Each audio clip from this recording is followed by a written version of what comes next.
ഒടുവിൽ തങ്ങളുടെ ശക്തി എന്താണെന്ന് ഇന്ത്യൻ ബാറ്റർമാർ സിംബാബ്വെക്ക് കാണിച്ചു കൊടുത്തു. ഇതുവരെയുള്ള മത്സരങ്ങളുടെ എല്ലാം ക്ഷീണം തീർക്കുന്ന അടിയാണ് ഇന്ന് ഇന്ത്യൻ ബാറ്റർമാർ പുറത്തെടുത്തത്. വേൾഡ് കപ്പിൽ ആദ്യമായി ഇന്ത്യയുടെ ഓപ്പണിംഗ് സഖ്യം ക്ലിക്കാകുന്ന കാഴ്ച കണ്ടു. തുടർച്ചയായ പരാജയങ്ങൾക്ക് ശേഷം അഭിഷേക് ശർമ്മ ഇന്ന് കിടിലൻ അർദ്ധ സെഞ്ചുറി നേടി. എഴഞ്ഞെഴഞ്ഞ് നീങ്ങിക്കൊണ്ടിരുന്ന തിലക് വർമ്മയുടെ ബാറ്റിംഗ് ആണ് എടുത്തു പറയേണ്ട മറ്റൊരു കാര്യം. 275 സ്ട്രൈക്ക് റേറ്റിൽ ഇന്ന് അദ്ദേഹം ബാറ്റ് വീശി. അങ്ങനെ എല്ലാം കൊണ്ടും മികച്ച ഒരു ബാറ്റിംഗ് പ്രകടനമാണ് ഇന്ത്യ സിംബാബ്വെക്കെതിരെ പുറത്തെടുത്തത്.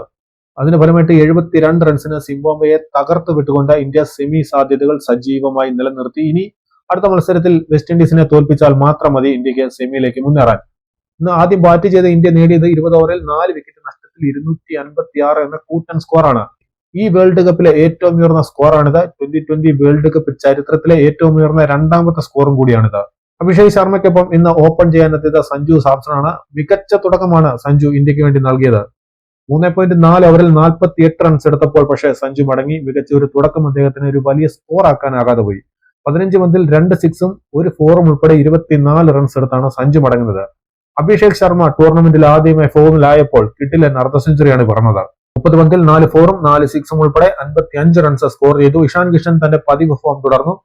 24 പന്തിൽ 38 റൺസ് എടുത്തപ്പോൾ സൂര്യകുമാർ യാദവ് വലിയൊരു സ്കോർ നേടിയില്ല. 13 പന്തിൽ അദ്ദേഹം 33 റൺസ് നേടി, 2 സിക്സും 3 ഫോറും ഉൾപ്പെടെ.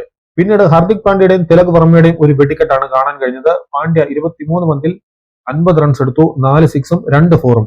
തിലക് വർമ്മയാണ് അക്ഷരാർത്ഥത്തിൽ ഞെട്ടിച്ചത്. ഇതുവരെ പഴി കേട്ടുകൊണ്ടിരുന്ന തിലക് വർമ്മ 16 പന്തിൽ 44 റൺസാണ് അടിച്ചുകൂട്ടിയത്. 4 സിക്സും 3 ഫോറും ഉൾപ്പെടെ 275 എന്ന കിടിലൻ സ്ട്രൈക്ക് റേറ്റിൽ.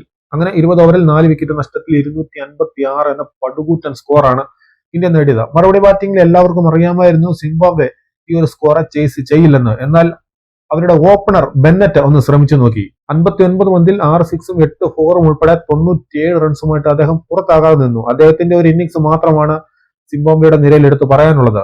മനുമാനി 20 റൺസ്, മയേഴ്സ് 6, സിക്കന്ദർ റാസ് അവരുടെ ക്യാപ്റ്റൻ 21 പന്തിൽ 31, റയൻ ബോൾ 0, മുനിയങ്ക 11, മുസേക്കിവ 7, ബ്രാഡ് ഈവൻസ് 1 എന്നിങ്ങനെയായിരുന്നു മറ്റുള്ളവരുടെ സ്കോറുകൾ. 20 ഓവറിൽ 6 വിക്കറ്റ് നഷ്ടത്തിൽ 184 റൺസാണ് സിംബാബ്വെ എടുത്തത്.